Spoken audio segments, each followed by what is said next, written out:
comunicação oral. As comunicações orais, portanto, elas são um breve relato oral de um trabalho de estudo, de pesquisa, concluído ou em andamento, que se faz em congresso ou seminário, por exemplo. Geralmente, após o evento, a comunicação é publicada por escrito nos anais, com o formato de um artigo. Alguns eventos, algumas universidades solicitam em formato de artigo, outros solicitam em formato de resumo expandido, que é basicamente este artigo científico, mas é como se fosse enxugado o resumo científico, né, expandido. E então, assim, a comunicação oral é uma produção que você faz oralizada, né, através da modalidade oral, de um trabalho, né, um relato de um trabalho que você está desenvolvendo, um trabalho de pesquisa, mas que você também pode transformá-lo em escrita através de um artigo científico, sem que você apresente necessariamente os seus resultados já de forma conclusa, porque a pesquisa pode estar em andamento. Outro exemplo que eu coloco para a gente hoje aqui é a monografia, um gênero textual acadêmico muito conhecido nosso, porque todos os cursos, sejam eles de licenciatura, né, ou não, né, de bacharelado, cursos de graduação como um todo, vão solicitar trabalhos de conclusão de curso. E as universidades e os cursos, em seus projetos pedagógicos de curso, solicitam como TCC, na maioria das vezes, a monografia. Algumas universidades solicitam artigo científico, mas boa parte das nossas universidades públicas solicitam a monografia. Então, a monografia, ela se caracteriza como um trabalho acadêmico que tem o objetivo de quê? De refletir sobre um tema ou um problema específico e que resulta de processo de investigação científica sistemática, né? Ou seja, é um texto produzido com muita especificidade, com muita cautela, a partir de um caminho, a partir de um percurso investigativo que você traça desde um projeto de pesquisa até a compilação do texto, né? Então, eu trabalho a monografia, elas tratam de temas circunscritos, né, com abordagem que implica uma análise, uma crítica, uma reflexão, né, e aprofundamento por parte do autor. Geralmente, as monografias elas são utilizadas, como eu tinha dito aqui a vocês, elas são utilizadas como um trabalho de conclusão para os cursos de graduação. Né, o comentário da Márcia, as monografias, a monografia UO, né, assim, e na verdade ela é um dos textos acadêmicos mais condensados.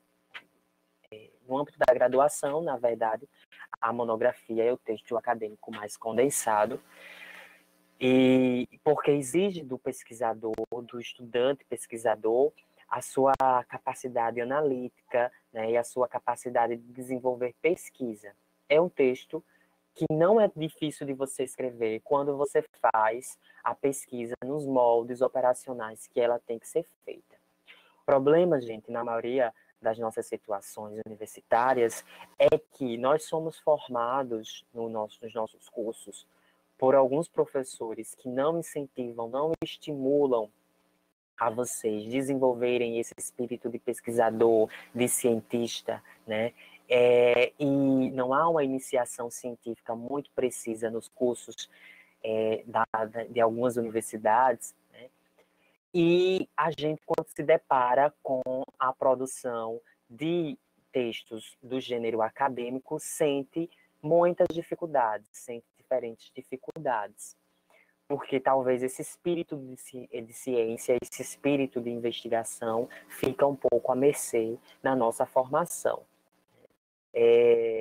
Como eu disse a vocês na primeira aula, procurem escrever porque vocês sentem desejo, porque vocês querem expressar o pensamento de vocês, as ideias de vocês, os argumentos de vocês, a partir de um objeto de estudo, a partir de uma perspectiva, de um modo de olhar as coisas à sua volta, os fenômenos, as pessoas, as relações, que vocês possam pensar a partir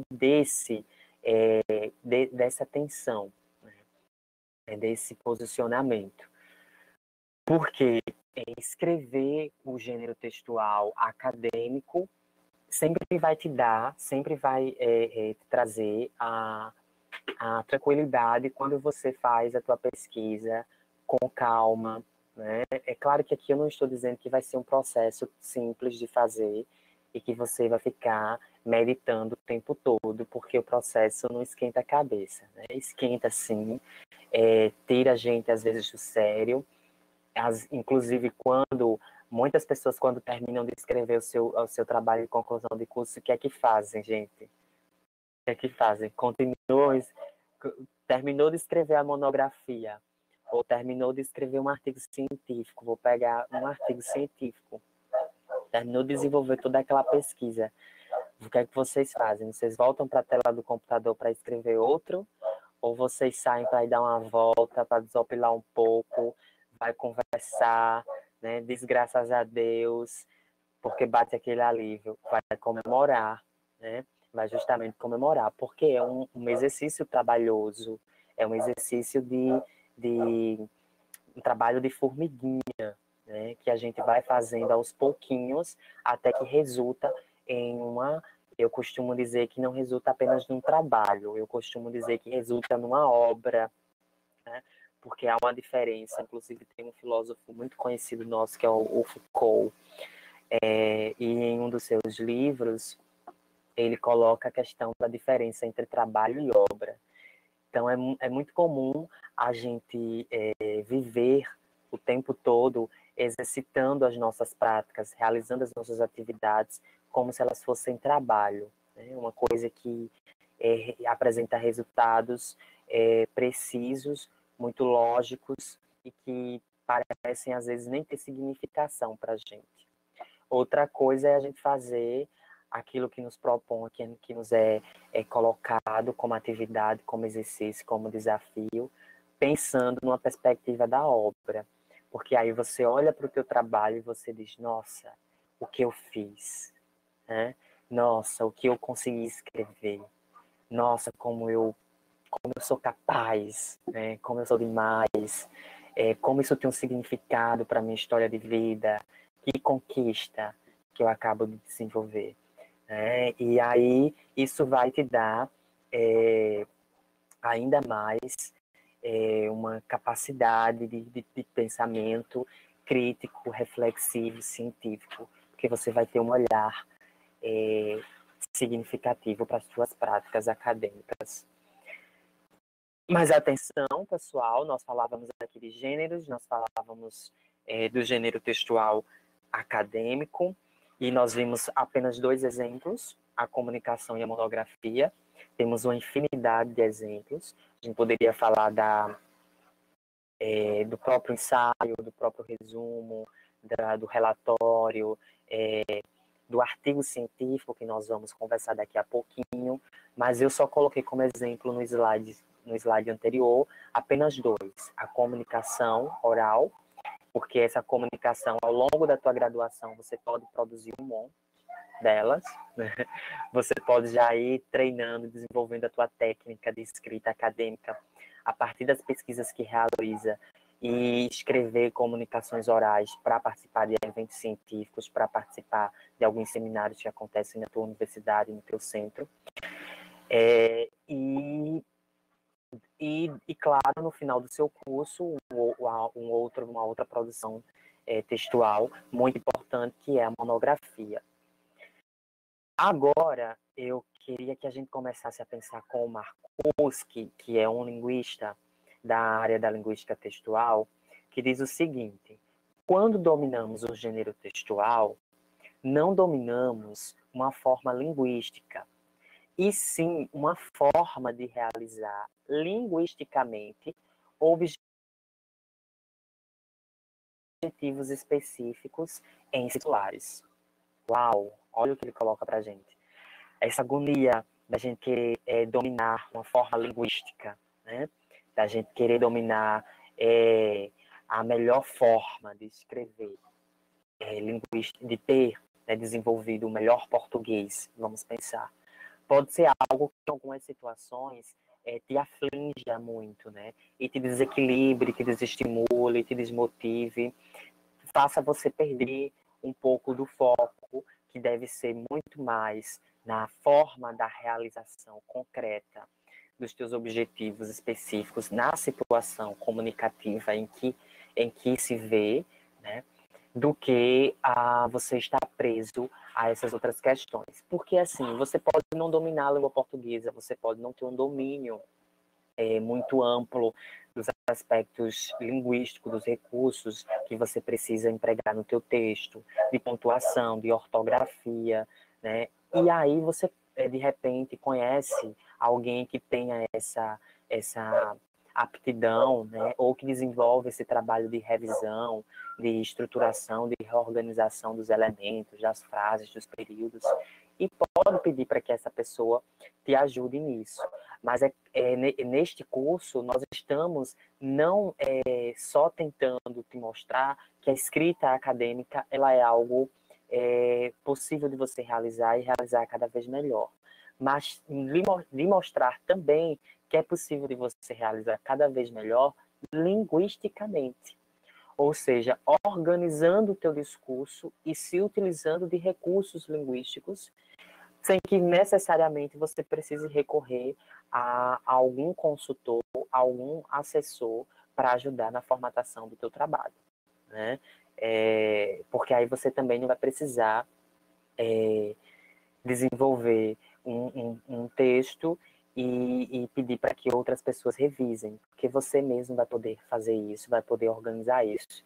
E aí é onde está também a questão da gente ter a capacidade mais aguçada, né? Ter, na verdade, uma metacognição na escrita do texto, que é o que uma linguista também muito conhecida nossa do campo da linguística textual, que é a Igedori Ko, ela coloca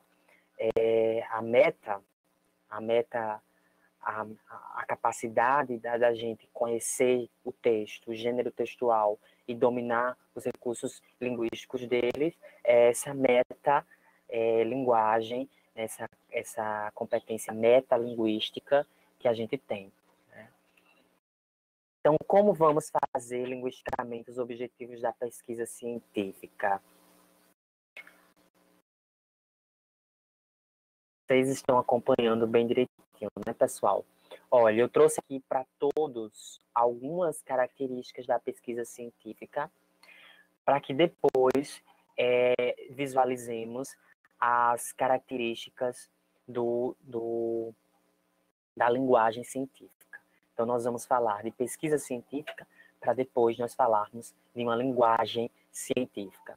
Primeiro, a pesquisa científica ela tem uma finalidade de desenvolver um estudo aprofundado, né? Então, pesquisa científica não é simplesmente uma pesquisa escolar, não é aquele estudo que nós fazíamos na escola, de coletar algumas informações e fazer um trabalho para entregar ao professor de uma maneira simples. Às vezes, Ctrl+C, Ctrl+V. Na verdade, um estudo aprofundado e exige de nós um olhar aguçado de observador, um olhar aguçado de pesquisador, de investigador, de perito, né? Porque o aprofundamento tem que acontecer. Né? Eu costumo dizer que pessoas que conseguem pesquisar bem são pessoas que também conseguem, são pessoas que não são rasas, né? Porque desenvolver a pesquisa, como a pesquisa é aprofundada, né, você tem que ter essa capacidade de aprofundamento, de fazer as suas coisas com muita intensidade, com muito aprofundamento. E você tem isso em si. Às vezes é necessário apenas desenvolver, né, esse aprofundamento, porque há internamente essa capacidade.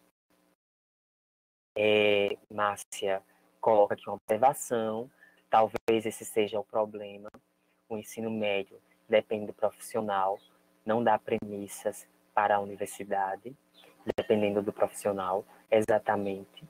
Em muitas situações, o nosso ensino médio não tem uma iniciação científica, e esse seria um dos objetivos do ensino médio, está para a gente nas resoluções do Ministério da Educação, nos documentos que orientam a organização do ensino médio desde a década de 90, para a gente ter nas escolas públicas a iniciação à pesquisa científica, né?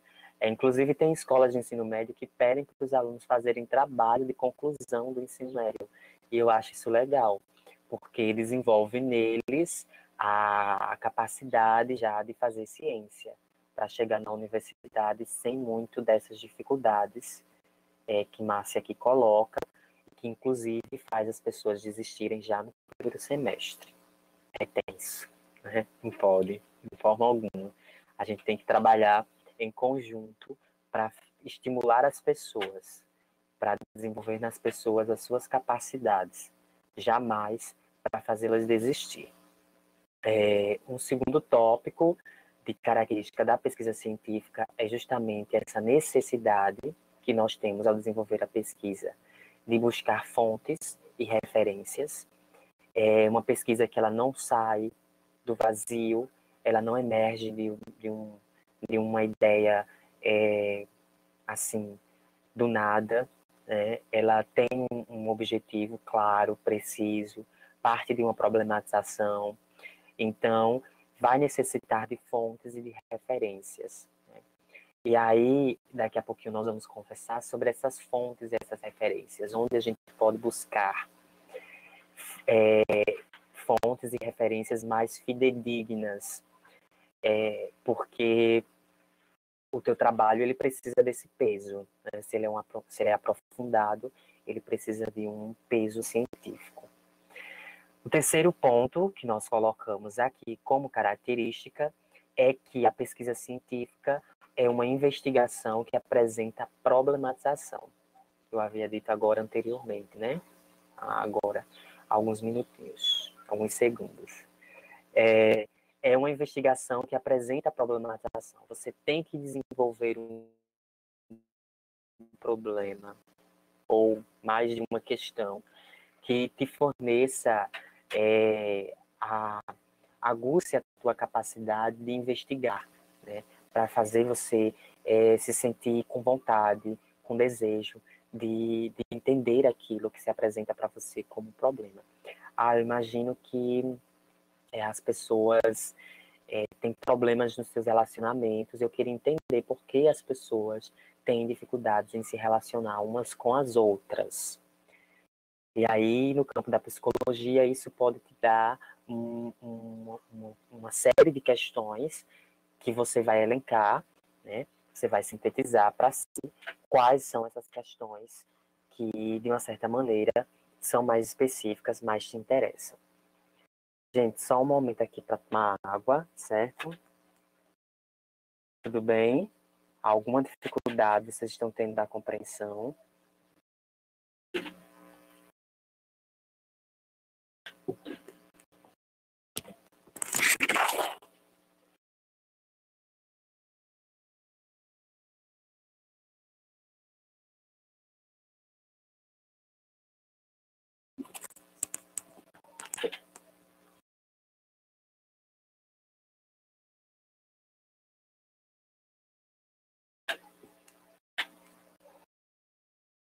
Então, gente, dando continuidade aqui às nossas características da pesquisa científica, nós vamos ter, como se apresentando para a gente também,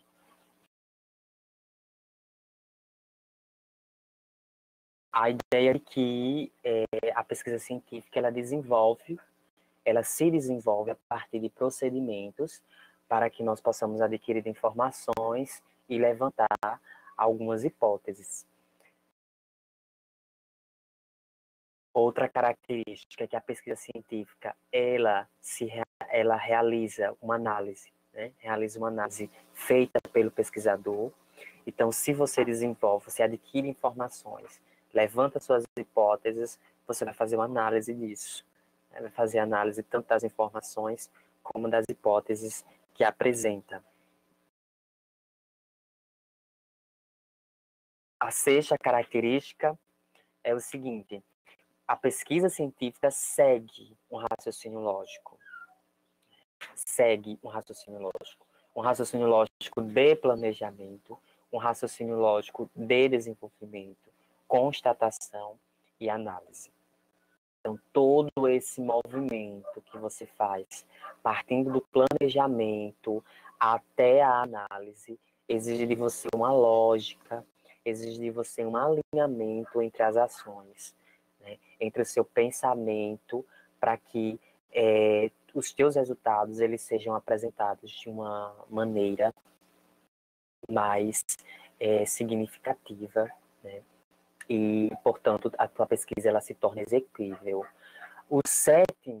A sétima característica, o sétimo ponto que eu coloco para vocês é que a pesquisa científica apresenta resultados ao campo do conhecimento científico.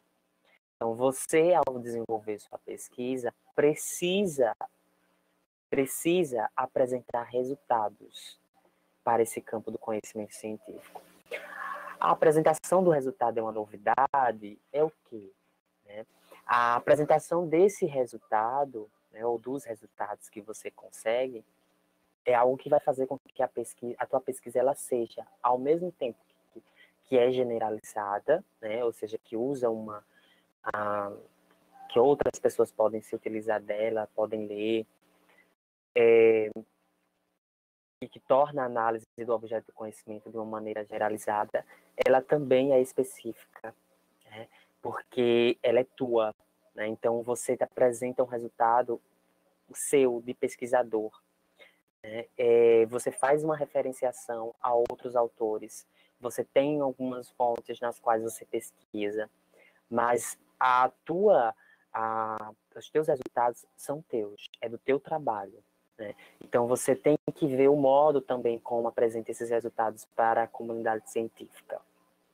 O modo como que você coloca para a gente na universidade sendo algo realmente significativo. E vocês podem dizer o seguinte: mas a gente faz uma releitura da referência bibliográfica, a gente não pode também fugir do pensamento daquilo que os autores colocam, mas não é isso que eu estou querendo dizer. No sétimo ponto, na sétima característica, eu estou querendo dizer que outras pessoas vão estar fazendo pesquisas como a sua. O que você vai fazer de diferente? O que você apresenta de diferente dentro dessa perspectiva na qual você está enquadrado é o que está em voga aqui, é o que está em discussão, tá?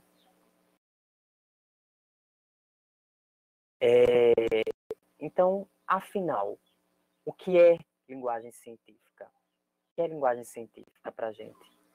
Então, após o desenvolvimento da pesquisa, vai chegando aquela hora em que o autor, em que você precisa colocar todas as suas ideias no papel, né? Ou se não no papel, mas na ferramenta de edição de texto. Gente, não deixem para escrever só no final do processo da tua pesquisa. Inclusive, muitas professoras e muitos professores recomendam que os seus alunos da graduação eles já consigam ali descobrindo qual é o seu objeto de estudo, qual é a sua área de interesse, para começar a produzir algumas coisas e isso já ir servindo também de exercício e de resultado, de material para o seu trabalho de conclusão de curso. Então, você não deixa para escrever no final das coisas. Você não deixa para escrever no final da pesquisa. Você vai escrevendo enquanto a pesquisa vai se desenvolvendo. Você está fazendo a pesquisa bibliográfica, terminou a pesquisa bibliográfica, fez aquela revisão teórica do material, começa escrevendo já, né? Aí vai fazendo a tua análise, vai fazendo o levantamento dos teus dados, aplicando os teus instrumentos, desenvolvendo as tuas técnicas, mas em todo esse movimento você vai escrevendo, né? Se você fez entrevista gravada, já vai fazendo a transcrição e, de uma certa maneira, já vai percebendo que elementos dessa transcrição te chamam a atenção para você desenvolver a análise.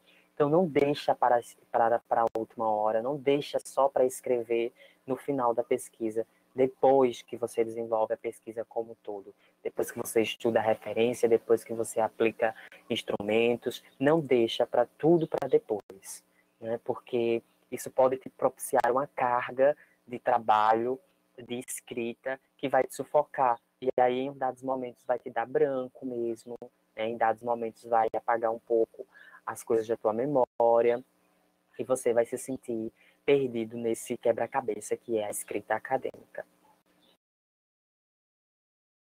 A hora da redação, né, a hora de redação dos achados da pesquisa não é de menos importância. Né? Assim como desenvolver a pesquisa é algo muito, muito importante, porque você não vai desenvolver a pesquisa de qualquer jeito, você não vai ler as tuas referências de qualquer jeito, você vai ler, vai fazer fichamento, né, como nós pontuamos já aqui nas nossas aulas anteriores. Você vai ler, pode fazer resumo, você vai ler, terminou de ler uma obra, leu a outra, faz comparações, né? Então, você desenvolve a pesquisa sempre com muito trabalho. Você vai a campo, né, fazer um estudo de caso, ou um estudo etnográfico, ou, de repente, você vai desenvolver, aplicar alguns questionários, realizar algumas entrevistas. Então, tudo isso vai te dar um trabalho, né? E é importante. É importante. Tudo isso é muito importante, porque isso é característica da pesquisa científica. Isso é a pesquisa científica. Então, você precisa muito dessas questões. Mas tudo isso não é mais importante do que a escrita do teu texto. Escrever o texto, escrever o artigo científico, escrever a monografia, escrever o texto acadêmico é muito importante, assim como o desenvolvimento da pesquisa, porque nele você vai estar transmitindo todo o processo da pesquisa, você vai estar colocando ali para que outras pessoas tenham conhecimento daquilo que você fez, do trabalho, do empreendimento científico, do percurso investigativo que você desenvolveu. Então, é de muita importância também o processo da escrita. Por isso eu trouxe para vocês três questões assim que eu acho que são chave, que eu considero as questões chave para o desenvolvimento de uma linguagem científica. Quando você estiver deparado com a escrita do teu texto acadêmico, você vai lembrar dessas três questões que eu estou aqui colocando na nossa aula, ok? Vamos para a primeira questão. Como desenvolver a pesquisa? Vocês já pararam para pensar alguma vez quando foram escrever algum texto? Pararam para pensar nessa questão? Ou vocês já foram escrevendo de imediato o como, o processo como você desenvolveu? Eu sugiro a vocês que vocês parem. Você está naquele movimento frenético, naquele movimento de investigação, naquele movimento de ir ao campo, naquele movimento de leitura, naquele movimento de reflexão, naquele movimento de coleta de dados. Você está no movimento frenético. Pare um pouquinho, um pouquinho só, e pense como desenvolver a pesquisa. E aí, neste momento em que você para responder a essa questão, é possível até que organize isso no papel, né? Seja desenvolvido talvez uma imagem, né? Um gráfico, um quadro, no qual vocês coloquem o percurso que vocês desenvolveram, né? E aí você pode dizer o seguinte: Meu objetivo foi esse, aí você coloca no papel. Objetivo geral, objetivos específicos, né? Eu trabalhei com esse problema, estou utilizando esse referencial teórico, né? Partindo desse referencial teórico, eu estou utilizando, partindo desse referencial teórico, eu estou utilizando este processo metodológico. As hipóteses que eu levanto são estas, que me levam a tal conclusão. Então, você faz todo um desenho do desenvolvimento da tua pesquisa. Você faz um desenho de tudo aquilo que foi percorrido, de todo aquele caminho que você traçou no início e que desenvolveu, né, com alguns percalços e com algumas surpresas interessantes também. Né? Porque durante o desenvolvimento da pesquisa, a gente não só tem dificuldade, a gente tem também surpresas que se tornam interessantes, gratificantes para a pesquisa. A próxima questão que eu pontuo aqui na nossa aula é a seguinte: qual o meu raciocínio sobre o objeto de estudo e quais meus argumentos? Então, você tenta responder para si qual é o seu raciocínio sobre o objeto de estudo, depois de ter desenvolvido a pesquisa, depois de ter feito esse desenho da pesquisa científica, você para pensar. Eu consegui obter essas informações, eu fiz a coleta desses dados, então, neste exato momento, eu preciso desenvolver um raciocínio que esteja alinhado o referencial teórico à metodologia, né, e que isso me dê, de uma certa maneira, resultados, me levando a desenvolver uma conclusão. Então, você faz um raciocínio do pensamento que vai ser desenvolvido ao longo desse teu texto. Definindo a tua ideia aqui no texto dissertativo comum, a gente poderia chamar de ideia, né? Definindo essa tua ideia, você vai para os teus argumentos. Então, qual vai ser o teu argumento principal?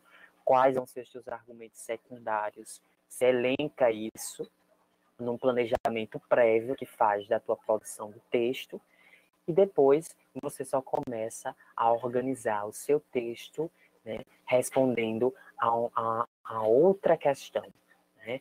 Como o meu texto estará estruturado e quais significados pretendo provocar. Com base nesta questão-chave, você vai desenhar a estrutura do teu texto. Então, primeiro tópico, segundo tópico, terceiro tópico. Primeiro eu vou fazer isso, depois eu vou fazer aquilo, né? Num primeiro momento, o meu artigo vai pretender isso. No segundo momento, o meu artigo já vai pretender outra coisa. Que significados eu pretendo provocar nas pessoas que vão ler esse texto? Né? É um significado mais crítico, é um significado mais conceitual, é um significado mais, vamos dizer assim, pensado para a necessidade de desenvolver soluções, né? Como eu quero apresentar a significação dessas ideias e desses argumentos no meu texto. Então, eu coloco para vocês essas 3 questões-chave para o desenvolvimento da tua linguagem científica. Você primeiro analisa como desenvolveu a pesquisa, pensa o teu raciocínio, quais vão ser os teus argumentos, depois você parte para a estruturação do teu texto, que é o emprego da linguagem, apresentando significados. Gente, então, se a pesquisa científica ela é algo que exige de nós a definição de um projeto, a definição de um percurso a ser tomado, de um caminho a ser desenvolvido, nada melhor do que nós termos um mapa, né? Nada melhor do que nós termos um mapa.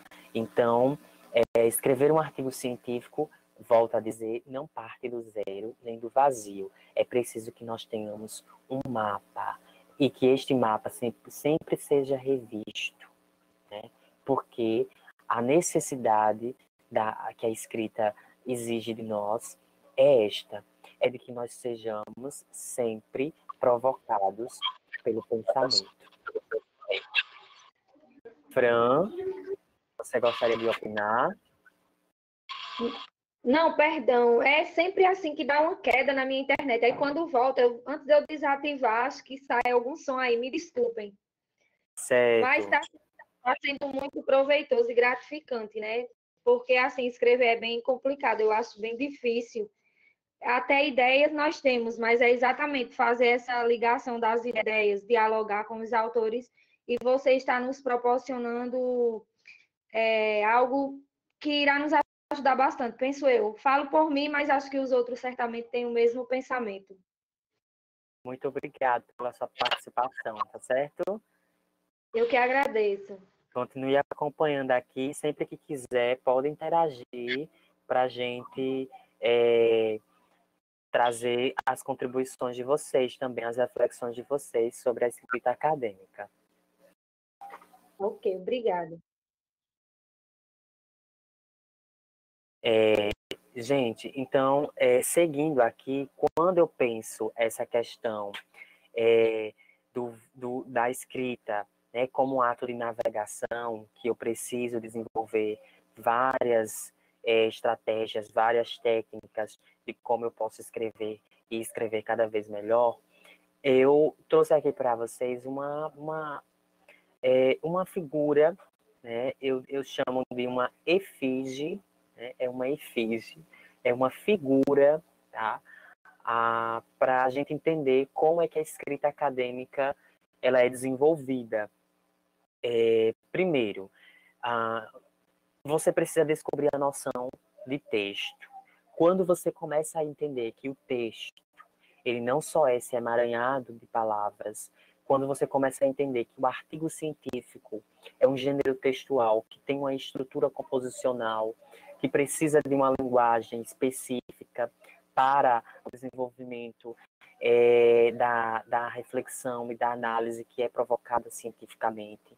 Quando você começa a abrir seus olhos, sua mente, seu pensamento para essas questões linguísticas, persuasivas, que fazem parte da organização textual, né, e a entender que o texto, portanto, é tudo isso, você vai começar a se debruçar mais, né? Você vai conhecendo conectivos, você vai conhecendo maneiras diferentes de organizar um parágrafo, você vai vendo formas diferentes de escrita, até que você vai chegando a desenvolver a sua forma de escrever. Né? Você vai vendo que alguns autores, eles utilizam determinadas estratégias quando escrevem seus artigos ou suas produções teóricas, outros utilizam outras estratégias, porque você já vai ter conhecimento dessas estruturas linguísticas, já vai ter conhecimento e noção do que é o texto, de que o texto é esse produto de significação, é esse produto de significado. Aí você vai estar organizando esse texto a partir de um discurso no qual você é autor, você é o autor, né?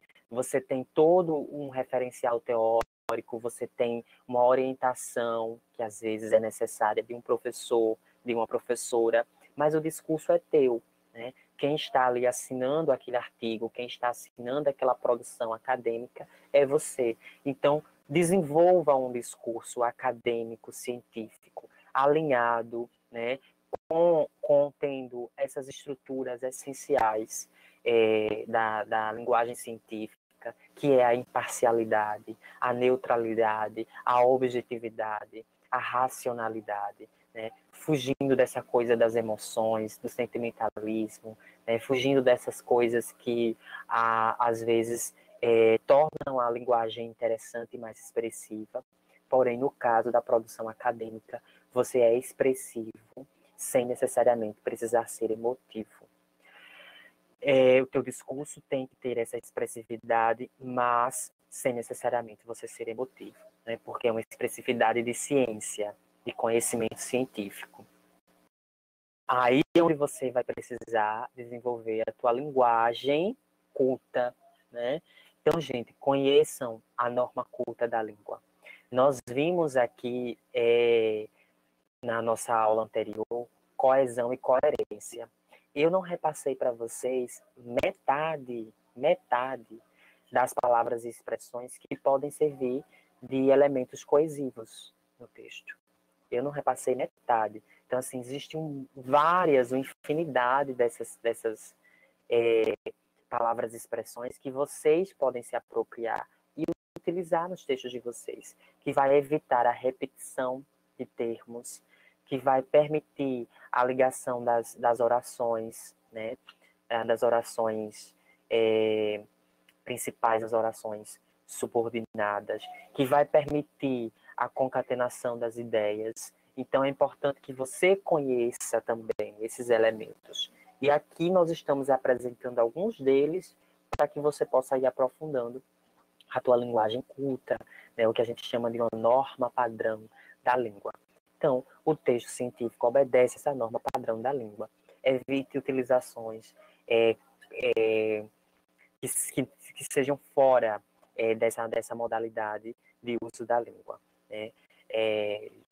A não ser que o seu objeto de estudo exija isso. Por exemplo, na linguística, a gente pode, de uma certa maneira, estudar as gírias ou a variação linguística, né? E aí a gente coloca isso como objeto de estudo no trabalho, mas não utilizando disso para a nossa expressão de discurso. Então, linguagem informal, linguagem coloquial, não pode ser utilizada na escrita do artigo acadêmico. Aplique uma linguagem que seja lógica, uma linguagem que faça sentido, que você vá desenvolvendo passo a passo para ter essa sequenciação, essa progressão que nós tanto falávamos ontem. Então, é uma bússola, né? Uma bússola que eu apresento para vocês para servir mais ou menos de orientação na hora que vocês forem escrever, ok? Vamos lá. Eu trouxe umas dicas para vocês desenvolverem uma linguagem científica mais significativa. A gente já sabe que tem que escrever um artigo científico obedecendo a norma padrão da língua portuguesa. A gente já sabe que o artigo científico é um gênero textual, acadêmico, que circula na universidade. A gente já tem esse conhecimento. Então, a gente vai agora entender que essa linguagem científica, ela precisa ter uma especificidade e evitar algumas coisas que, de uma certa maneira, podem nos levar a cometer deslizes, né? Pode nos fazer escorregar no ato da escrita. A primeira dica é a seguinte: evite o uso de termos e expressões pomposos que nada têm a acrescentar e apenas dificultam a compreensão do teu texto.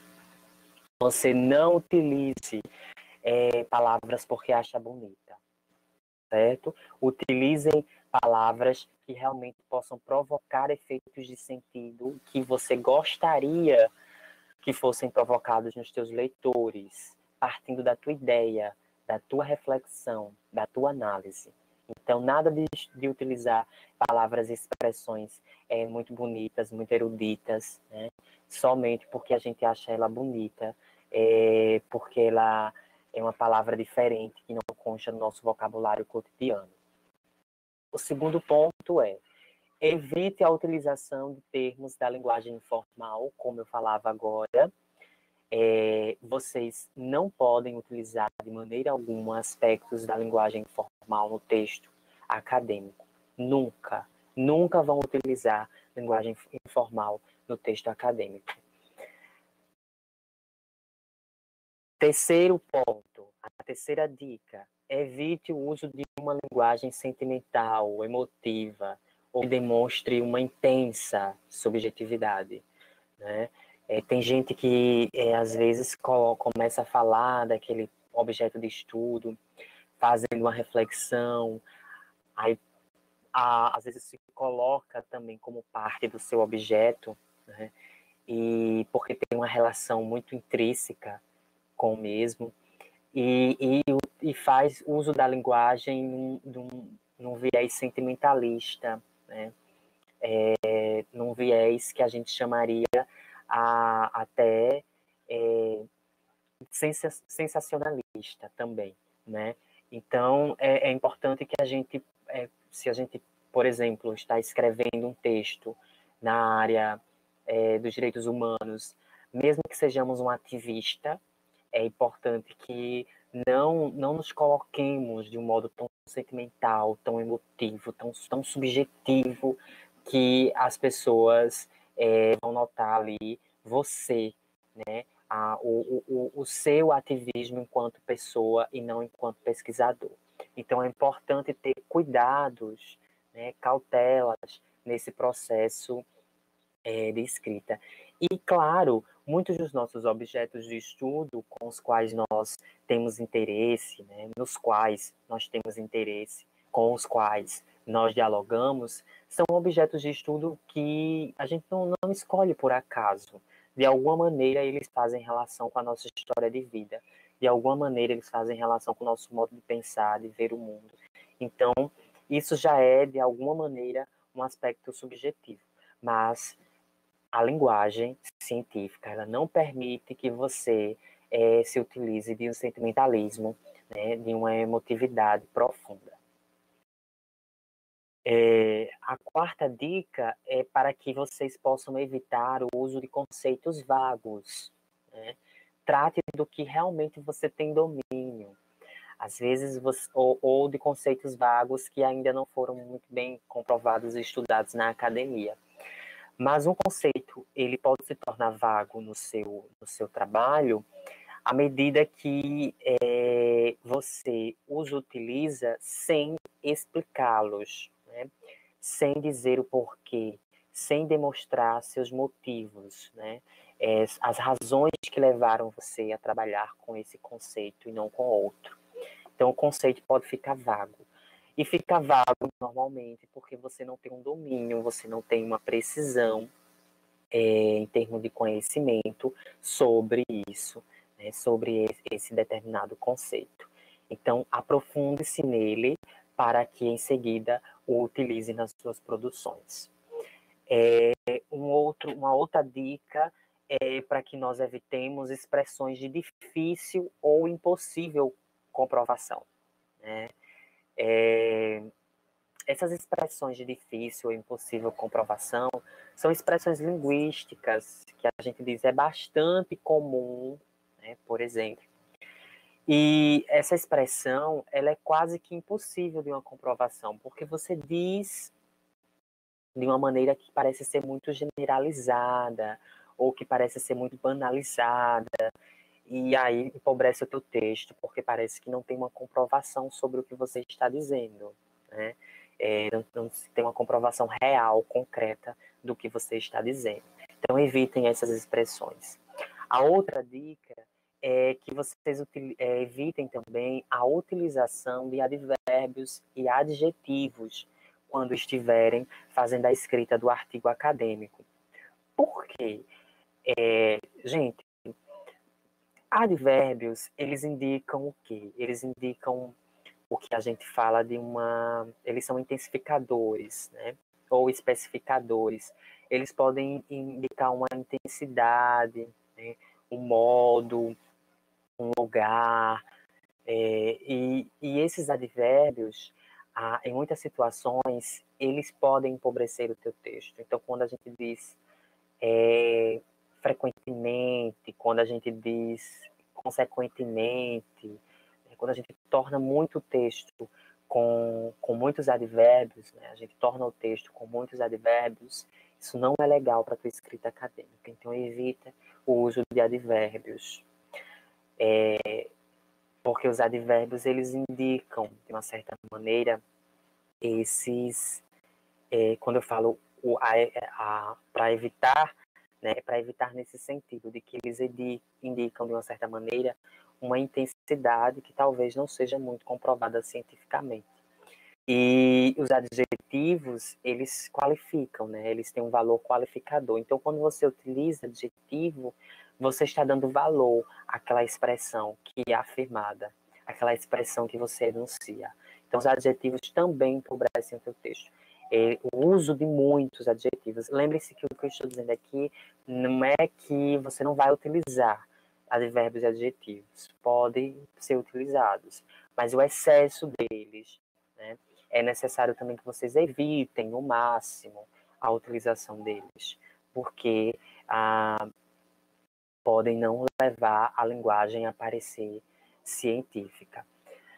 A última dica aqui deste slide que eu gostaria, no momento, apresentar para vocês é a necessidade de que vocês expliquem sempre o uso de palavras e expressões que variam de acordo com a perspectiva teórica. Por exemplo, eu posso me utilizar do termo da expressão multicultural, né? Mas eu sei que vários autores utilizam essa expressão multicultural. Então, eu tenho que dizer em qual lugar eu coloco, qual é o lugar de discurso, qual é o lugar de enunciação que eu coloco a palavra multicultural, a expressão multicultural, certo? Porque esta expressão, ela não é utilizada no meu texto do nada, do vazio. Ela surge porque eu tenho uma perspectiva teórica. Eu tenho uma perspectiva teórica, que às vezes pode ficar já evidente por um leitor científico mais crítico, porque ele vai visualizar as tuas referências e vai entender. Mas alguém que não conhece o teu referencial teórico, ao ler o texto, pode, de uma certa maneira, sentir dificuldade em entender como é que você enxerga, como é que você usa essa expressão, essa palavra no teu texto. Porque as palavras são carregadas de sentido, ok? Então, neste momento, eu gostaria de dizer para vocês o seguinte, que para escrever é preciso tomar algumas decisões, como tudo na vida. Algumas frases que eu utilizo aqui, eu digo como tudo na vida, porque realmente, gente, não é possível escrever sem que a gente tenha algumas decisões, sem que a gente se posicione, sem que a gente se coloque num determinado tempo e espaço. Então, é preciso que você comece pensando quais serão os objetivos do texto na situação em que ele será usado, né? No nosso caso, o texto acadêmico, o artigo científico, ele circula em que âmbito? Na universidade, né? É o âmbito da sociedade onde circula o nosso texto, é na universidade. A agência na qual o artigo científico circula é na universidade. Então, esta situação de comunicação, ela tem que ficar clara para a gente, porque é preciso pensar quais serão os objetivos desse texto, né? Se é informar, se é só apresentar conceitos, se é só fazer uma revisão da literatura, se é apresentar um dado novo, estatístico. É preciso deixar claro, né, nos meus objetivos essa questão. A outra decisão que a gente precisa tomar diz respeito ao conteúdo que o nosso trabalho vai ter, né? Em que quantidade, em que grau de profundidade esse artigo científico vai desenvolver determinada temática, determinado conteúdo. Lembre-se que um artigo científico de 8 páginas, o que eu vou escrever difere de um artigo científico de 26 páginas.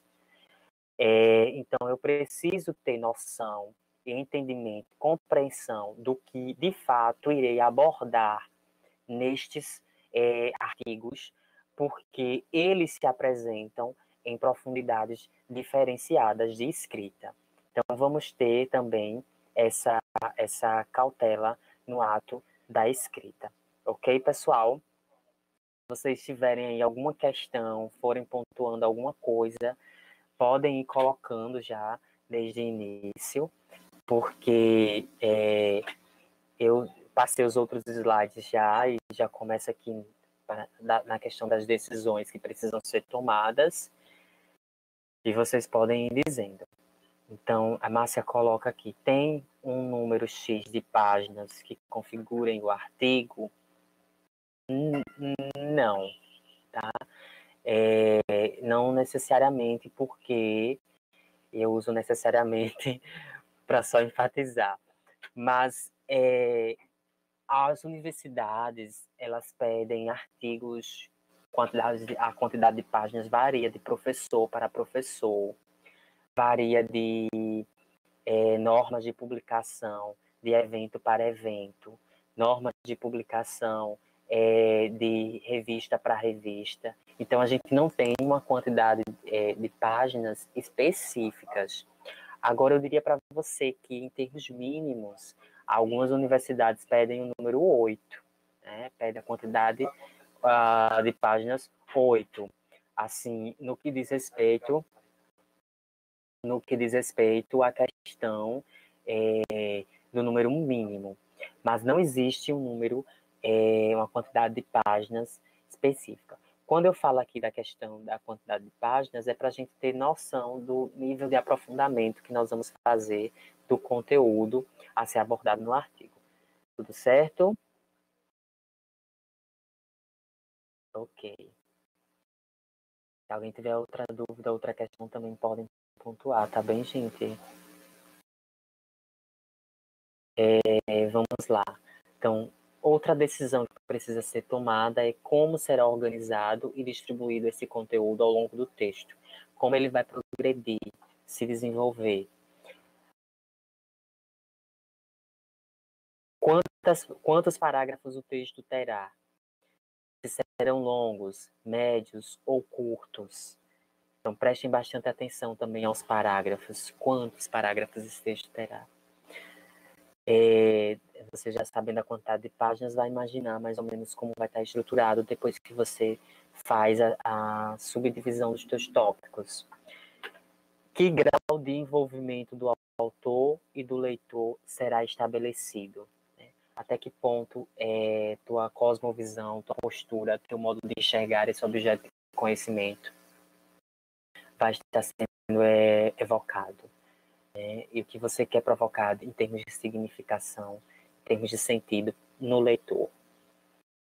A outra questão é qual é a palavra mais adequada a cada ideia. Né? E aqui a gente vem para as questões linguísticas.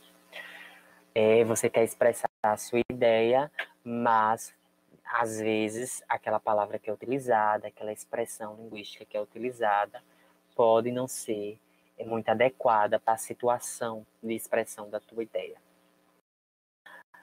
Em seguida, eu coloquei uma outra decisão, que é que conectivo é o ideal para expressar a relação entre as ideias em cada ponto do texto. Então, lembrem-se que os conectivos, eles estabelecem uma relação semântica, não podem ser trocados um pelo outro de uma maneira aleatória, como se qualquer um pudesse fazer sentido naquele contexto, pela situação comunicativa. Estamos entendendo, gente, até aqui? Outra decisão a ser tomada diz respeito à pontuação, que deve ser adequada a cada frase, entre outras decisões, entre outras questões que nós vamos percebendo à medida que escrevemos. Você escreve para a sociedade acadêmica, lembre-se disso. E desde a nossa primeira aula eu falei aqui, quando nós não poderíamos ficar imaginando que a nossa escrita ela é para um professor, para uma professora, mas a escrita é para a sociedade acadêmica, sobretudo para a sociedade acadêmica. Então, os textos publicados nas revistas, eles têm como objetivo, além da difusão de novos conhecimentos na área trabalhada, né, frutos de estudos e pesquisas, também tem como objetivo a divulgação de experiências e discussões que favorecem o trabalho e estudo de profissionais de diferentes áreas. Então, é importante que você comece aí a pesquisar mais sobre o que são os periódicos. Eu vou chamar aqui o Wesley para a gente ir interagindo nesse slide, nessa apresentação.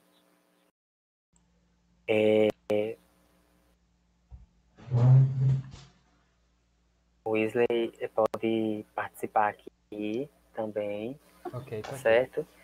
Como é que você colaboraria aqui conosco para fazer com que o pessoal também conheça ainda mais essa questão dos periódicos, né? Que trazem normas e orientações. Quando a gente está desenvolvendo o nosso artigo, nosso objeto de estudo, Sempre é importante a gente considerar quais foram as pesquisas que foram realizadas anteriormente. Ou seja, o que outros pesquisadores, o que outros autores falaram sobre o tema. Se já tem algum resultado evidente, se já tem alguma ideia de como está sendo, para que você não precise descobrir e reinventar, por exemplo, descobrir a roda. Né? É um dizer que a gente sempre usa, mas que faz muito sentido dentro da pesquisa acadêmica. Se eu tenho alguma pesquisa que ela já traz resultados, que já explica algum fato da nossa sociedade, do nosso entendimento, então não há necessidade de a gente ter que refazer esse tipo de pesquisa. A não ser que a gente esteja se contrapondo a esse autor, a não ser que a gente precise acrescentar alguma informação que está faltando para evidenciar a realidade. E para a gente buscar essas pesquisas, a gente não vai simplesmente jogar no Google e pegar o primeiro site, o primeiro link que a gente vê. Isso é um erro que eu acho que, se vocês em algum momento chegaram a fazer, eliminem agora esse tipo de método. Não façam isso, tá? Existem bancos de base de dados onde a gente deve pesquisar os artigos científicos para que a gente possa entender o que foi que outros autores já fizeram e também para que a gente possa referenciar no nosso artigo, ao final do nosso artigo. Eu citei, deixa eu pegar aqui a apresentação. Eu coloquei aqui algumas bases de dados, tá? Antes de citar o do Periódicos, o da Google, não o Google normal, como a gente simplesmente encontra facilmente, mas o Google Acadêmico, que é a plataforma do Google especificamente voltada para pesquisas acadêmicas. Aí você vai pegar revistas, você vai encontrar livros, você vai encontrar um conjunto de informações no nível mundial no Google Acadêmico. Lá, as pesquisas elas são realmente científicas, tá? Não é material que alguém publicou na internet, no seu blog ou no YouTube, alguma coisa do tipo. Muito embora que a gente saiba que tem bom material por ali também. Só que esse material não pode, primordialmente, né? Tem alguns casos que a gente pode utilizar esse material, mas eles são muito específicos, de como citar, de como fazer referência a esses artigos, a esses trabalhos, porque eles têm um peso científico. Quando eu digo que ele tem um peso científico, é porque ele segue um critério metodológico. Compreendeu isso? Todo mundo tá nesse fio? Aí eu tenho aqui, trouxe 4 exemplos, o de periódicos da CAPES, ele faz esse apanhado geral de publicações em revistas, em artigos que existem aqui no Brasil e estrangeiras também. Quando eu falo revista, eu espero que vocês entendam que é a revista científica, a revista onde são publicados os artigos realizados pelos autores. Esse da GetWeb, ele é para normas da ABNT, aí quem é da área de engenharia, quem é da área de finanças, quem é da área de... que mais? Essas normas mais precisas para um setor, indústrias, essa coisa toda de utilização de normas. A ProQuest também é uma base de dados para pesquisa. Eu tenho aqui, eu vou compartilhar a tela com vocês, no site da biblioteca. Cadê?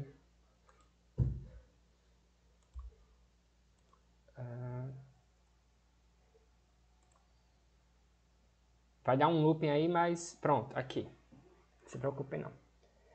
Aqui, ó, tem os portais de pesquisa e bases de dados. Vocês estão vendo direitinho? Por favor, me confirmem em áudio, pelo menos Jorge, porque eu não estou vendo o bate-papo agora. Wesley, Tá sim, vendo, nós né? estamos visualizando, viu? Pronto, ótimo. Agora eu não estou com acesso à sala virtual, estou no outro navegador, na outra aba. Então aqui eu tenho no site da Biblioteca Central da UFPB, quem não é da UFPB ou quem é externo, pode entrar nesse site tranquilamente, ou entre no site da sua instituição, se você for de outra universidade, outra faculdade. Então aqui eu tenho algumas bases de dados que vocês podem utilizar. Normalmente, muito conteúdo desse, ele é pago, ok? Então a sua instituição, ela faz um vínculo e ela tem acesso a esse material e você consegue acessar gratuitamente. No caso da UFPB, a gente consegue acessar dentro do campus da universidade ou fora através de um proxy, que é um recurso, uma ferramenta para acessar como se estivesse na universidade. E tenho aqui o portal do periódico da CAPES, a biblioteca virtual, tenho também livros online, como esse site aqui da minha biblioteca, como o Evolution. Então consultem as instituições de vocês, consultem qual material vocês podem visualizar. E, ademais, a gente tem o Google Acadêmico. Aí no Google Acadêmico, aí a gente faz a pesquisa com base naquilo que, por exemplo, a gente esteja estudando. Eu vou usar aqui uma referência, vou pegar aqui uma referência que eu estou utilizando na construção de um artigo, que ele, inclusive, ele é o que vai me dar sustentação, é o meu artigo de PIBIC, que é o meu relatório de PIBIC ao final do período, e que também vai ser uso do meu TCC. Eu estou desenvolvendo uma pesquisa relacionada à Bolsa Família e impacto nos índices educacionais. Eu vou pegar aqui um artigo de Barbosa Filho, que tem o título, deixa eu dar uma olhada aqui, Retorno da Educação no Brasil. Esse primeiro aqui que eu já havia consultado. Ó, todo mundo está enxergando bem, né? Jorge, me confirma. Estamos. Pronto. Estamos sim, viu? Ó, esse primeiro aqui é o de Barbosa Filho, com Samuel Pessoa. Ele está aqui cadastrado na base do IPEA. Tá? Eu posso abrir ele aqui em PDF já diretamente. Eu vou dar um clique aqui. Eu já tenho acesso ao arquivo. Alguns artigos vocês vão conseguir ter acesso gratuitamente, outros não, você vai ter que estar cadastrado à sua instituição. E eu utilizei esse artigo aqui como uma das minhas referências. Obviamente eu precisei lê-lo, eu precisei fichá-lo, precisei entendê-lo. Inclusive, se você achar que precisa algum outro aprofundamento, você pode vir aqui nas referências, com base no que eles discutiram no trabalho deles. Mas aí você pode vir aqui nas referências que eles utilizaram e consultar outros autores, entendeu? Para se aprofundar, entendeu? Porque normalmente essas referências, elas, como eu falei, têm esse peso científico, é uma rede, é uma conexão. Mas aqui a gente pode ver, por exemplo, a introdução do trabalho, aqui o resumo. O que mais aqui? A metodologia que foi empregada. Aqui já está dentro da metodologia. Os dados que foram utilizados. Alguns gráficos, algumas fórmulas, tabelas, quadros que vocês podem utilizar e resultados. O artigo tem um objetivo e ele foi caminhando no sentido de atingir esse objetivo. E ao final ele tem aqui as considerações. Cadê? A conclusão. Alguns autores chamam de considerações. Eu vou ler aqui só o resumo para vocês terem uma ideia mais ou menos de que esse artigo trata, tá? Só efeito de exemplo. Este artigo calcula a taxa de retorno da educação no Brasil. Diferente de outros trabalhos da literatura, olha só que bacana. Por aqui a gente já tem a ideia que outras pessoas desenvolveram trabalhos semelhantes no Brasil ou em outro local, outro país, não necessariamente aqui, mas que ele já vai dar uma ideia. Ó, outras pessoas pesquisaram sobre isso, mas eu vou contribuir com algo diferente. Vamos tentar descobrir o que é. Diferente de outros trabalhos da literatura, que a calculam por meio da equação Mincer, ou seja, outros trabalhos usam essa metodologia aqui de Mincer. Nesta, usa-se a taxa interna de retorno. Então, ele já está mostrando um tipo de contribuição. Enquanto outros trabalhos usam uma metodologia, eu vou estar utilizando outra. que nesse caso aqui é a taxa interna de retorno da educação, atualizando os estudos de Lagone e Castro, ou seja, os estudos de Lagone e Castro, eles foram até um certo período, ou eles chegaram até certo resultado. O que esse trabalho vai estar tentando fazer? Ele vai estar tentando atualizar essas informações, atualizar esses resultados, porque muitas vezes algumas pesquisas elas são realizadas, por exemplo, na década de 80 a 2000, ou de 2000 a 2005, entendido? Eles se restringem a um período, eles se restringem a um tempo e que só faz sentido, muitas vezes, naquele período que foi estudado. Talvez em um período a mais ou anterior, ele tenha um novo tipo de resultado. Por isso que é bom alguns artigos utilizarem de atualizações de outros trabalhos que já foram realizados. Continuando, o artigo mostra que as taxas continuam extremamente elevadas no Brasil. Uma característica aqui do resumo de artigos é a gente já apresentar os resultados, tá? A gente fala o objetivo, fala a metodologia e já apresenta o resultado. Aqui a gente já tem a ideia de que esse artigo aqui mostra que o trabalho, os resultados apresentados em Lagone e Castro de 1974 e de 1970 ainda se apresenta, tá? Ele contribui ainda com a aplicação da metodologia da TIR, no caso a taxa interna de retorno, na pré-escola, ou seja, adicionalmente a isso, além de verificar a atualização dos trabalhos de Lagone e de Castro, ele faz uma estimação de taxa interna de retorno da educação para a pré-escola. Tá? Muito provavelmente os trabalhos aqui de Lagone e de Castro utilizaram para o ensino fundamental ou ensino médio. E ele faz um adicional contribuindo com informações sobre a pré-escola. Surpreendentemente, nesse caso, ela é superior a 15%. Então, ele já apresenta um resultado.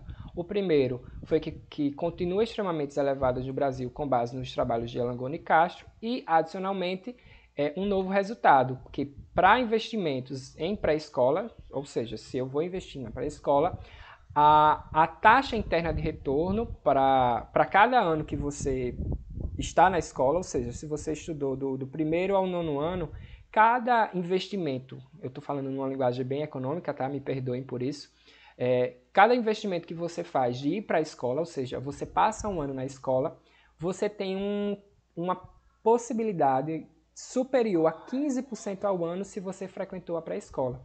Isso é no caso quando você estiver no mercado de trabalho. Já tem trabalhos que apresentam, inclusive do próprio Fernando Holanda e Samuel Pessoa, em outros artigos, de que você que passa a maior quantidade de anos na escola, inclusive agora com a pré-escola, você tem uma propensão a uma média salarial mais alta. Tá tudo entendido, pessoal?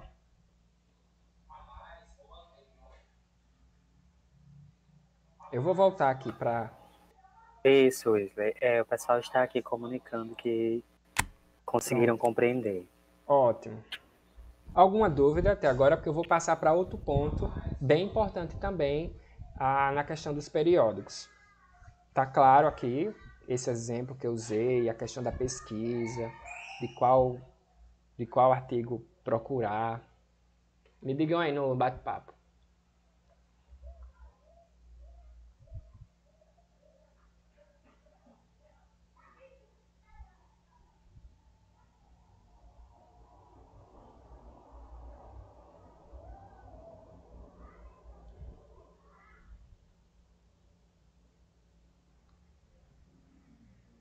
Ótimo.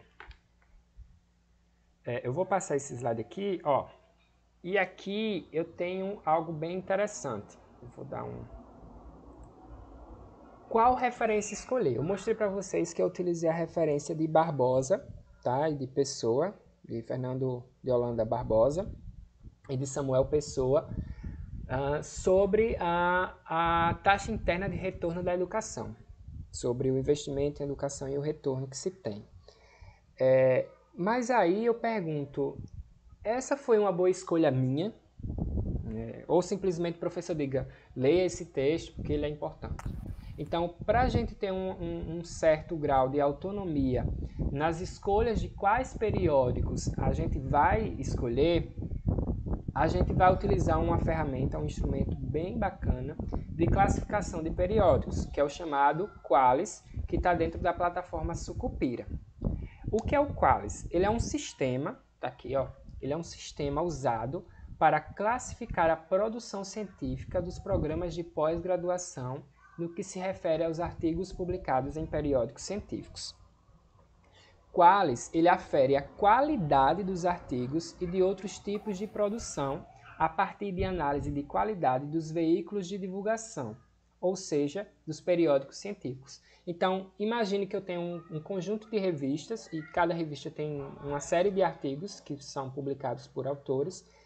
Tem toda aquela avaliação por pares, os pesquisadores avaliam, a banca avalia se esse artigo ele está aprovado para ser publicado na revista, mas ainda assim as revistas elas são avaliadas no seu teor de impacto, seu fator de impacto, de quão relevante ela é, de qual grau de qualidade que ela oferta.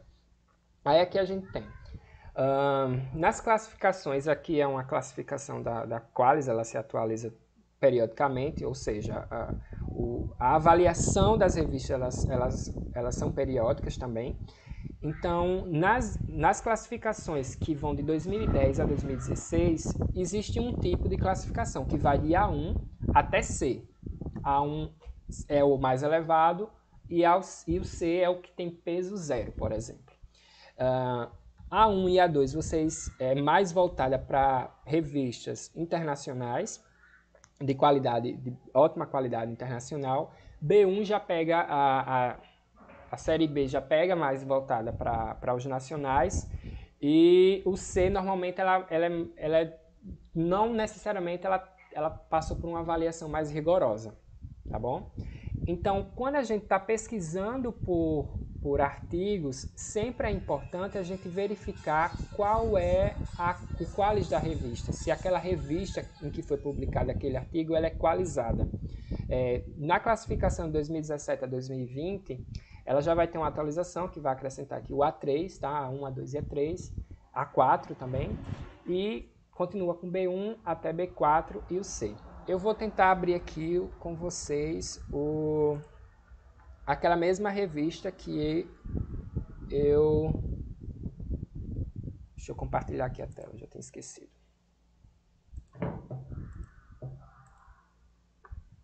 Vai dar um loop aí, mas pronto. Essa é a plataforma Sucupira, tá? Vamos primeiro identificar aqui qual é a revista que foi publicada esse artigo aqui. Normalmente ele vem aqui ao final da primeira página. Se você não encontrar, você pode voltar lá no Google Acadêmico e você vem aqui nesse primeiro link, tá?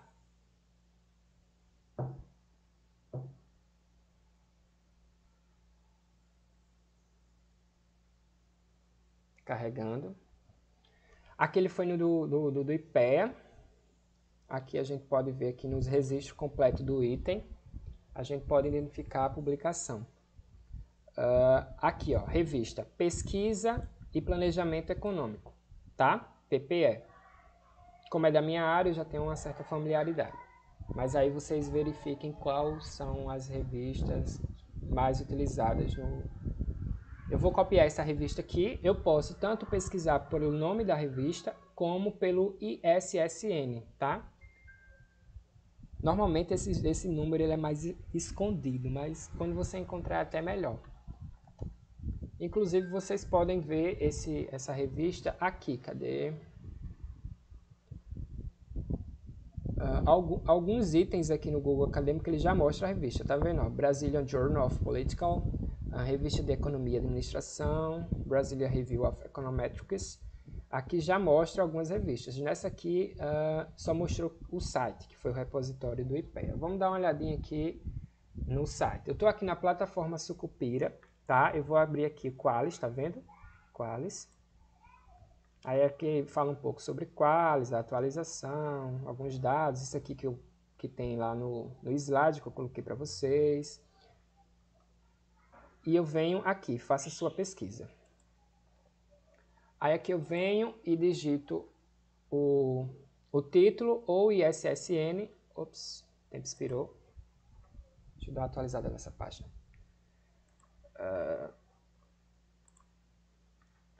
Eu venho aqui e escolho a classificação, a mais recente, tá? Ainda não está disponível a de 2007 a 2020. Eu vou escolher a de 2016, vou colocar aqui o título da... e venho buscar. Não foi. Coloca aqui novamente. Consultar. Pronto. Eu tenho aqui pesquisa e planejamento econômico. Tem a versão impressa e a versão online. Vocês depois busquem lá na revista se foi a impressa, no caso aqui é a do Rio de Janeiro, ou se foi a online, que às vezes tem algum tipo de diferença. Como nesse caso é a mesma, assim, o artigo está na mesma, então para mim é indiferente usar qualquer uma das duas, tá? Mas verifiquem se a revista de vocês, o artigo de vocês está só numa versão, online ou impresso. Aí aqui a gente vai olhar a classificação dessa revista. Lembra lá que ela vai de A1 até C. A1 é o mais alto grau de qualidade e C é o que tem menos grau de qualidade. Só que esse fator de impacto, ele não é calculado somente para a área da gente. Ele é calculado para outras áreas que têm algum tipo de relação com a revista. Por exemplo, essa revista Pesquisa e Planejamento Econômico, para a área de administração, se alguém da área de administração for utilizar essa revista, ele vai ter um fator de impacto B3, ou seja, mediano ali, né? Só que para mim, que sou da área da economia, ele vai ter um fator de impacto B1. Então, para mim, essa revista ela é muito relevante, considerando que aqui no Brasil não tem nenhuma revista classificada em A1 ou A2. Na área da economia, aqui a gente só tem a partir da B1. Então, ela está o primeiro grau de qualidade, considerando que a gente aqui na área da economia só tem ela. Mas aí vocês verifiquem, tá? Se existe alguma... Normalmente elas são revistas estrangeiras, tá?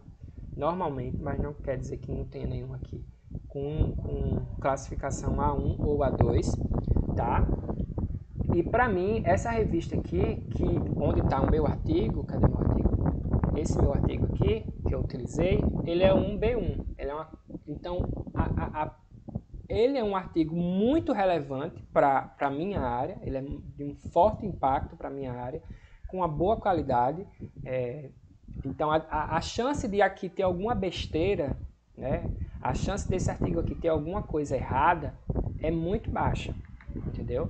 Porque às vezes a gente às vezes pode encontrar alguma coisa, a gente acha que está certo, quando vai olhar a classificação ela é uma C, uma revista tipo C, entendeu? Aí você pega uma outra revista que diz algo ao contrário e ela é uma revista A1 ou B1, por exemplo. Então você vai dar peso maior à revista que é mais qualizada, você vai dar peso à revista que é uma B1. Então, se você tiver na dúvida de qual utilizar, prefira utilizar essa com o maior fator de impacto. Entendido essa parte aqui, pessoal? Ó, tem aqui para farmácia. Essa revista aqui ela vai ter um peso C. Então, para quem faz farmácia, para quem é da área de farmácia, essa revista aqui muito provavelmente não será utilizada. Mas pode ver que não significa que seja ruim, no sentido de péssimo. Só que para a área de farmácia, essa revista aqui não tem grande impacto. Não oferta um grande impacto, não causa um grande impacto. Porque muito provavelmente deve ter outras revistas que considerem o campo de pesquisa, o objeto de pesquisa para eles muito mais importante. Para a minha área, não. Para a minha área, essa revista tem muito impacto, né? Levando em consideração que a gente na área de economia não tem A1 ou A2 aqui no Brasil. Para eu ter algum A1 ou A2, eu teria que buscar por artigos estrangeiros. Inclusive, eu citei alguns. Deixa eu ver se eu consigo, só a título de exemplo, colocar aqui para vocês. Cadê? Journal of Political Economy. Deixa eu pesquisar aqui para vocês verem. Journal of Political Economy. Eu utilizei esse aqui. Na área de economia, tá vendo? Ó? Cadê? Não foi esse aqui. International Journal of Political Economy. Tá vendo? Era B1. Mas aqui em algumas áreas para economia também, porque ela tem a versão europeia, tá vendo? Ela é A1.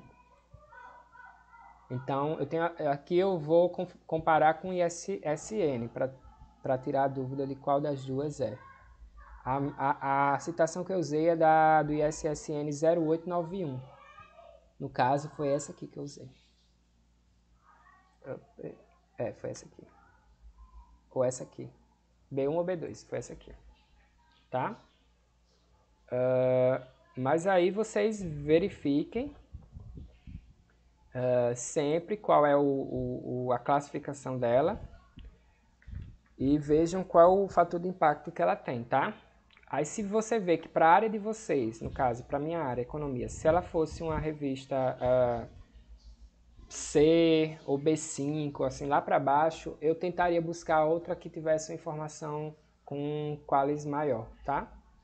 A gente sempre prefere escolher essas outras. Deixa eu tirar aqui de eu compartilhar para não dar um noob para vocês. Entendido isso, pessoal? Ficou claro?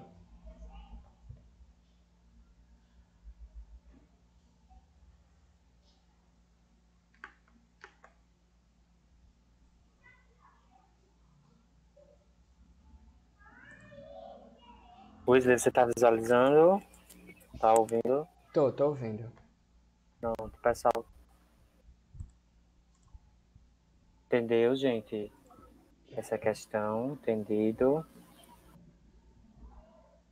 Ótimo. Eu vou repassar aqui, eu acho que... Cadê? Sim, isso aqui eu vou repassar para vocês, Jorge, a apresentação.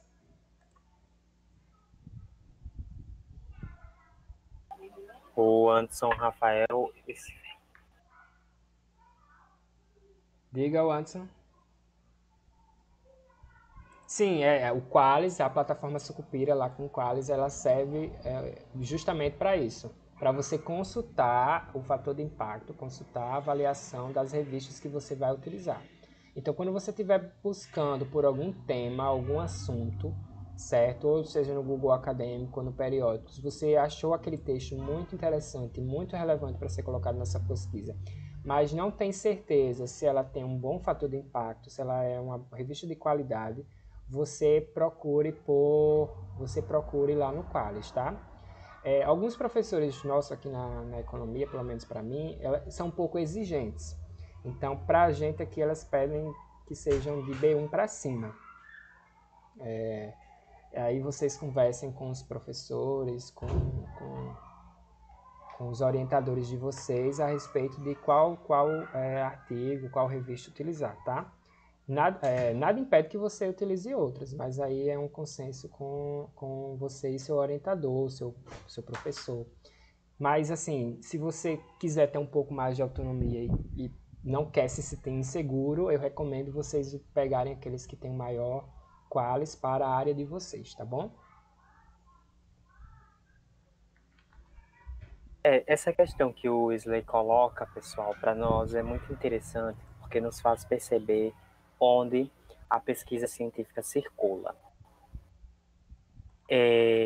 Claro que é muito bom você ter conhecimento dessas ferramentas, né, para pesquisar o Qualis, conhecer um pouquinho da plataforma Sucupira, porque todo mundo que vai para pós-graduação tem que ter essa base, né?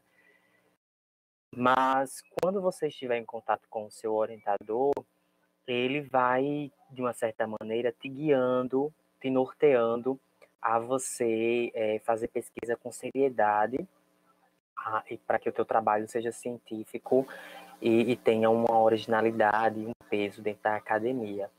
Teu referencial teórico também diz de onde ele é. Né? Então, se você tem um referencial teórico que é conhecido nacionalmente, internacionalmente, você tem um referencial teórico que o nome é de peso, com certeza as produções dele estarão vinculadas, estarão circulando em periódicos de qualidade, né? Em periódicos de renome e de respeito na ciência nacional e até mesmo internacional.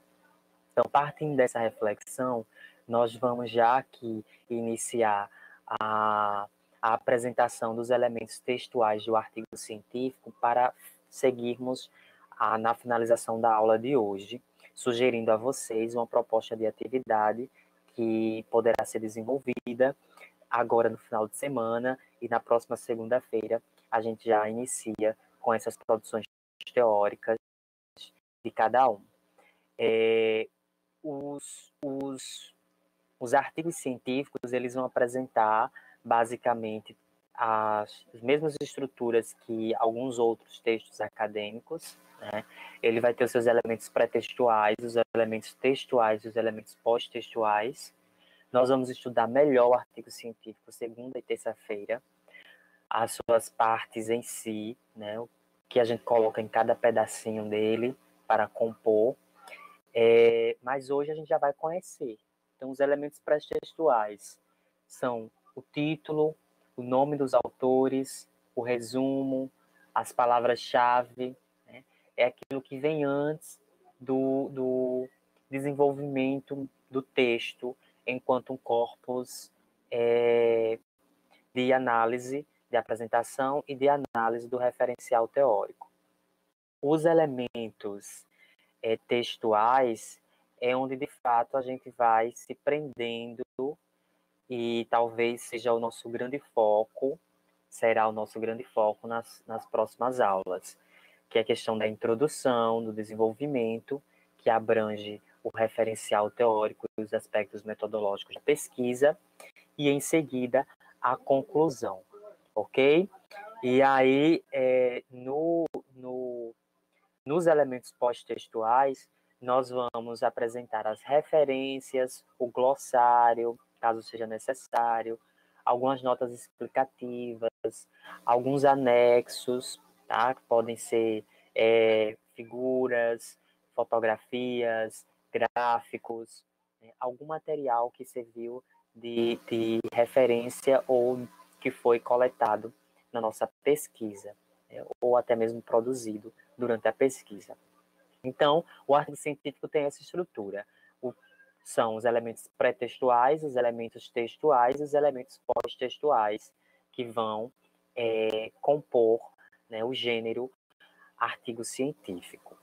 Na próxima aula, na segunda-feira, nós vamos iniciar o estudo desse gênero com maior profundidade, agora já pensando como estruturar cada parte, o que vem na introdução, o que a gente coloca nesse referencial teórico, como monta o referencial teórico, o que significa esses aspectos metodológicos, o que eles significam, e como a gente pode articular as conclusões que, como o Wesley mencionou, alguns autores optam por apontar considerações finais, outros vão colocar considerações preliminares, considerações prévias, né? E isso diz respeito também à própria postura do pesquisador, certo? Então, aqui eu apresento para vocês um modelo bem prático do que seria o artigo científico. Nós já vimos pelo Google Acadêmico com um modelo também de um artigo da área da economia, mas os artigos em si, eles se apresentam, né, assim, para nós, numa primeira página, dessa maneira que nós estamos visualizando, né? Com o seu título em caixa alta, em negrito, os nomes dos autores recuado à direita, né? E o resumo, e aí, consequentemente, as palavras-chave, e aí vem a introdução, o desenvolvimento, apresentando os tópicos do teu referencial teórico, né? Da tua metodologia, enfim, dos resultados que você conseguiu desenvolver, e a conclusão, trazendo em seguida as referências. Então, esse é um modelo bem simples para nós entendermos e visualizarmos como um artigo já se estrutura, se de repente teve alguém aqui ainda que não escreveu um artigo científico. Então, para exercitar, né, eu queria que a gente começasse a pensar já na introdução do artigo, que vai ser algo estudado por nós na segunda-feira, né? Como montar a introdução de um artigo científico. O que vem na introdução de um artigo científico? O que eu apresento nessa introdução? Alguns dos pontos apresentados são esses dois que eu coloco aqui para vocês: o objeto de estudo e o problema da pesquisa, ou as questões da pesquisa. Além desses dois pontos, você também vai apresentar a justificativa, né? Também vai apresentar o teu objetivo. Na introdução você já deve colocar várias questões, mas eu vou focar hoje nesta aula apenas essas duas questões, que é o objeto de estudo e o problema, as questões da pesquisa. Certamente, você tem um objeto de estudo. Você tem algo que te interessa, algo que chama a tua atenção, algo que provoca a tua curiosidade, algo que te dá prazer, desejo, vontade em pesquisar, em descobrir os significados do conhecimento científico. Então, esse fato, esse fenômeno que você gosta de estudar ou que você quer estudar, né, se caracteriza como teu objeto de estudo. Né? É o teu foco de interesse. Tá? É o foco de interesse, né? O foco do interesse do autor. Então, vocês vão identificar para a gente, já na próxima aula, qual é o objeto de estudo de vocês. Ok, pessoal? Então, eu quero conhecer o objeto de estudo de cada um. Se até o presente momento vocês ainda não desenvolveram com mais racionalidade um objeto de estudo, comecem a pensar nisso agora esse final de semana, tá? Mas se vocês já têm, vão apresentar para a gente na segunda-feira, né? Vão encaminhar, na verdade, e nós vamos socializar aqui na segunda-feira. O outro ponto que nós apresentamos na nossa introdução, na introdução do artigo, é o problema, não é isso? O problema que são as questões da pesquisa. Então, a produção científica, ela nasce de perguntas, de interrogações, de questionamentos. Porque para nós fazermos um trabalho científico que seja considerado relevante, é fundamental formular boas perguntas sobre o objeto de estudo. São essas perguntas que vão orientar os passos do nosso trabalho, da nossa pesquisa. O propósito do desenvolvimento do trabalho é, em termos gerais, responder a essas questões de pesquisa. Então, se você identifica o seu objeto de estudo, você vai identificar qual é o teu problema de investigação, qual é a tua questão de pesquisa. Ok? Então, entendido, pessoal? Nós vamos ter a tarefa de, nesse final de semana, me deem um feedback, nós vamos ter a tarefa de, nesse final de semana, socializar o objeto de estudo e a tua questão de pesquisa. Só que como você vai fazer isso conosco aqui? Vocês vão escrever, e eu estou querendo já aqui desenvolver a escrita a partir dessa particularidade que cada um de vocês desenvolve nas áreas de interesse. Vocês vão escrever 2 parágrafos partindo de um objeto de estudo particular da sua área de interesse, focalizando suas questões de pesquisa. Então, suponham que essa escrita está sendo, simulem essa escrita para um artigo científico e apresentem o objeto de estudo juntamente com as questões da tua pesquisa. Todos conseguem compreender a nossa proposta de atividade? Eu vi que a Márcia já colocou ok, Imaculada também colocou ok. A proposta é que vocês já socializem conosco o pesquisador que são, né? O produtor de artigos científicos, o escritor de artigos científicos, que cada um de vocês são, ok? Então, o Boni, que também aqui já colocou ok. Ótimo. Este é o nosso exercício para o final de semana. É escrever esses parágrafos partindo de um objeto de estudo particular da sua área de interesse, focalizando suas questões de pesquisa. Pessoal, Jorge, são 5h12. A gente tinha ainda Ó, programado os exercícios para correção. Mas aí, como a gente tem um horário e tudo mais, eu quero saber se vocês querem que a gente continue para as correções ou a gente encerra. Porque, assim, respeito a todo mundo que pode ter algum compromisso após esse horário. a gente pode ouvir o pessoal, né? Eles podem manifestar a participação, né? A possibilidade de estender um pouco. Caso não seja possível, essas análises podem ser melhor realizadas esse final de semana do material que o pessoal nos enviou. E na segunda-feira nós iniciamos a aula apresentando as considerações sobre os parágrafos que eles escreveram. Nós tivemos 3 alunos que participaram, não é isso, Wesley? Isso, a gente selecionou três redações para compartilhar com vocês. Pronto, tá indo para outra aula, né, Imaculada? Beleza. Eu entendo, é por isso que eu fico preocupado com a questão do horário para a gente seguir, dado que vocês também possuem outros compromissos. Então a gente pode começar segunda-feira com as correções desse material que foi enviado para ser corrigido hoje. E a aula de segunda vai ser voltada justamente para esse trabalho, para esse início de construção que vocês estão elaborando com o objeto de estudo. Tudo bem assim? Pode ser? Apontem aí a opinião de vocês, gente. Vocês vejam alguma. Pronto. Vocês pensem numa área que vocês gostam, numa área que vocês já estejam trabalhando e comecem a desenvolver esse tipo de análise, de reflexão. E tem material, como a gente mostrou para vocês aí no Google Acadêmico, no periódico da CAPES, onde vocês podem vasculhar, pesquisar um pouco mais, Isso. viu? Aí a gente vai estar recebendo esse material até quando, Jorge? Segunda mesmo ou domingo, final do domingo? Até o final do domingo, É, porque na segunda a gente já faz a pronto, para a gente ter um tempinho tabulação, né?